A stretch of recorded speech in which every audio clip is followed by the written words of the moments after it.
Hello, everyone. Welcome back to Be the Hope and Happy Easter.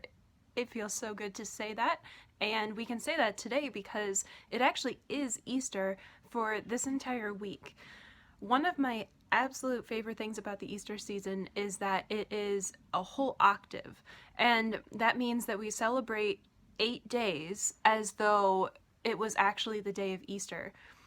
Yesterday I was struggling a little bit, and I do this every holiday, and I was struggling because I felt like I couldn't grasp the entirety of Easter in just one day. Like I couldn't fathom and really appreciate the amount of joy that is in Easter in the amount of time I had yesterday. That, and I was super tired from the whole Triduum and all of that, but I I was just struggling to wrap my mind around what actually happened and to wrap my mind around that joy, and I just couldn't. And it was frustrating me a little bit, but then I realized and I was reminded it doesn't have to end today. It's not supposed to end today. And the church knew that we would need that fullness of the octave to really grasp that whole mystery of Easter, of the Paschal mystery of the death and resurrection of our Lord. And we'll never actually fully grasp it until we're in heaven. That's a mystery, so that means we can know something about it, but we're never going to fully understand it until we're in heaven. So this is a week of really diving deeper into that mystery and knowing that we'll never understand it fully, but really just diving deeply into it and really focusing on it for a few days. The other thing that was really frustrating me yesterday was the fact that I didn't just want to understand a mystery. I didn't just want to learn more and to read more things and to have more reflection time and things like that, but I really wanted it to matter in my life.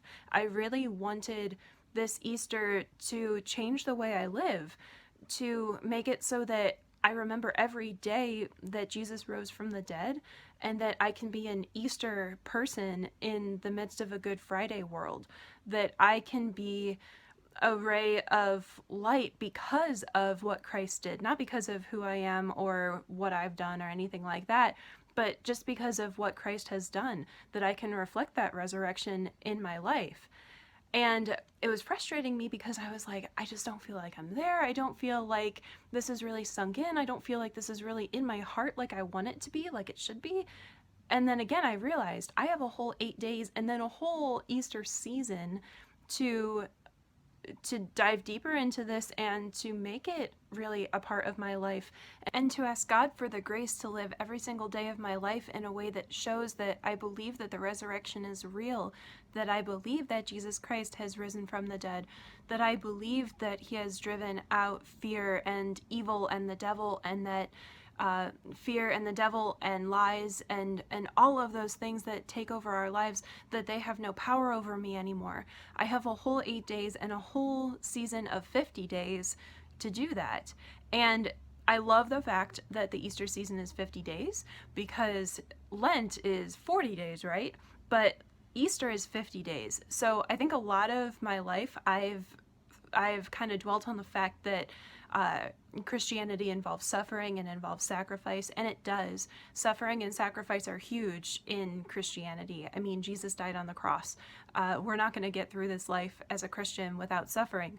But the Easter season is 50 days long, and Lent is 40 days long. So in my mind, that means that the church puts a greater emphasis even on joy and on rejoicing and on the resurrection than the church does on suffering and sacrifice and all of that. So it's not that those things aren't important, it's just that the goal of those things is joy, is rejoicing. Suffering and sacrifice are not the end goal themselves, they're just a way to get there. So that's been a huge transformation for me in my life to realize that. One last thing, the antiphon before the gospel for this week and the psalm for yesterday for Easter Day was, "This is the day the Lord has made, let us rejoice and be glad in it." And it makes sense why that would be the psalm for Easter Day, because this is the day the Lord has made. Easter is the most important day of the entire year for us as Christians.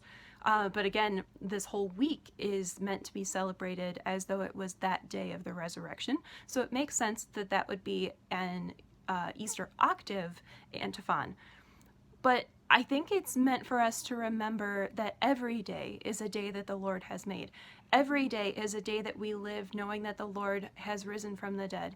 Every day is a day to rejoice in the victory that Christ has over sin and death and suffering and evil.